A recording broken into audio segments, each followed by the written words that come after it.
Después de 3 versiones cinematográficas de Spider-Man y un total de 6 películas en solitario, próximamente 7, seguramente por tu mente ha pasado la eterna pregunta: ¿cuál versión ha sido la más fiel a los cómics? O simplemente te habrás preguntado por qué los 3 son tan diferentes entre sí si supuestamente adaptan al mismo personaje.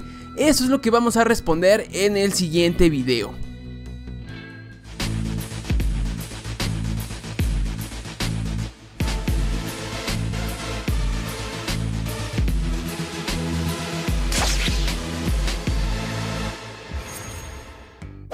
Vamos a iniciar por analizar al Spider-Man de los cómics y más que a Spider-Man, al hombre detrás de la máscara, a Peter Parker. Después de hacer esto te será más sencillo llegar a una conclusión sobre el tema central. Con 5 décadas en las páginas de Marvel Comics, Spider-Man ha tenido decenas de escritores y dibujantes, cambiando continuamente, lo que le ha hecho tener personalidades muy diferentes a lo largo de los años. Por ejemplo, durante los 80s, David Michelin y Todd McFarlane hicieron de Peter Parker un sujeto desarreglado, poco atractivo, un poco bonachón y enfocado en su relación con Mary Jane. En sus inicios, Steve Ditko y Stan Lee dotaron al personaje con características muy diferentes y puntuales, teniendo a un muy joven Peter Parker con problemas para socializar, teniendo los clichés muy marcados para los denominados nerds y una terrible suerte que poco después fue conocida como la suerte Parker.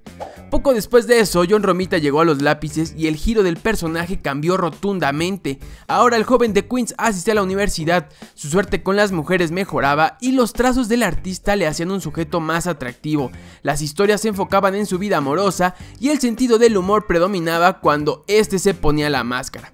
Durante el nuevo milenio, Michael Straczynski hizo de Spider-Man un sujeto mucho más serio, abordando la fe del personaje, su relación con Dios, en historias con tonos adultos, resaltando el valor y el coraje a la hora de las batallas que se tornaban cada vez más sangrientas.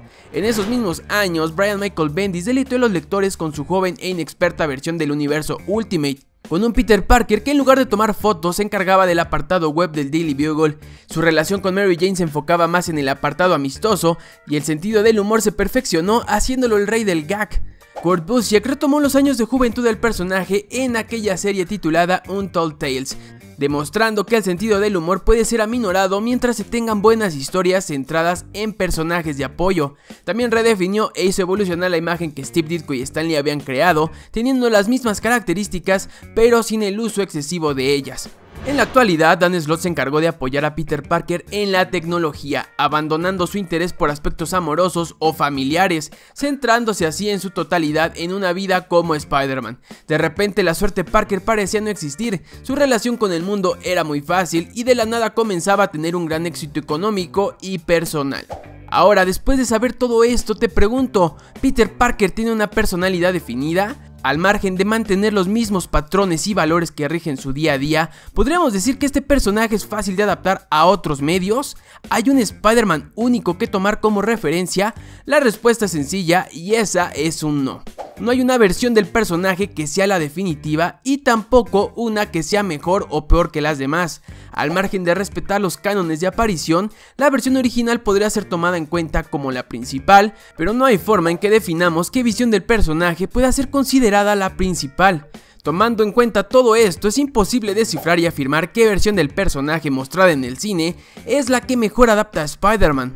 En 2002, Sam Raimi presentó su versión del Trepamuros con Tobey Maguire como protagonista, tratando de emular los primeros pasos del cabeza de red que Steve Ditko ideó en sus inicios. Durante toda esta saga tuvimos un Peter Parker que encajaba perfecto con lo que los primeros números de Amazing Spider-Man presentaban, al chico tímido de mala suerte, con grandes anteojos y una economía austera. Su relación con las mujeres no era la mejor y definitivamente no era el sujeto más atractivo, logrando representar de manera perfecta a todos esos fanáticos que se podrían ver reflejados en él.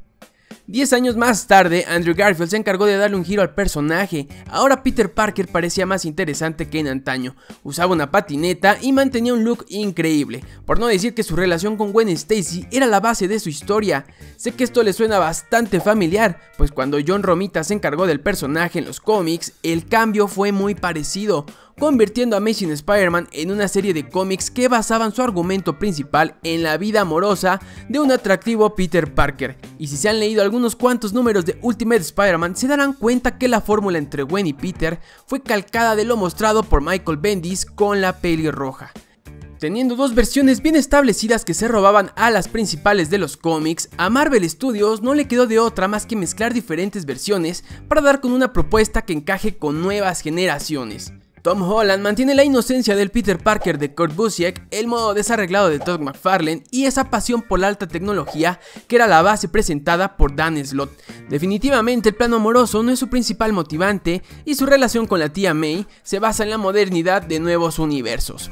Y es aquí donde te vuelvo a preguntar, ¿hay un Spider-Man que sea enteramente fiel a los cómics? Parece que todas son fieles a ellos, o por lo menos a una etapa y visión en específico.